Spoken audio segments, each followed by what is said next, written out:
ছোট সংখ্যার থেকে বড় সংখ্যাটি আড়াই গুণ বড়। সংখ্যা দুটির যোগফল 140 হলে বড় সংখ্যাটি কত?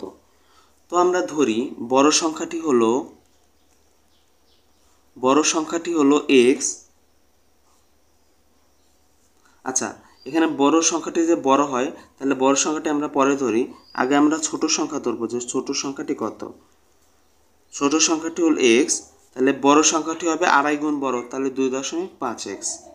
তো এই দুইটির যোগফল হয় 140। তাহলে আমরা সমীকরণ আকারে সাজাতে পারি x যোগ 2.5x ইকুয়াল টু 140। এখন এই দুইটা যোগ করলে আমরা পাবো 3.5x সমান সমান 140। x equal to 140 by 3.5। তাহলে এখানে 140 উপর হচ্ছে 10, নিচে 35। 5 দিয়ে যদি আমরা ভাগ করি 5 7 35, 5 দুগুণে 10। 140কে 7 দিয়ে কাটলে 7 দুগুণে 14, 20। তাহলে এখানে পাবো 20 দুগুণে 40। তাহলে আমরা এখানে x এর মান পেয়ে গেলাম 40, মানে বড় সংখ্যাটি হচ্ছে 40। তো প্রশ্নে বের করতে বলেছে বড় সংখ্যা, তাহলে বড় সংখ্যা, তাহলে এখানে ছোট সংখ্যাটি আমরা পেলাম 40।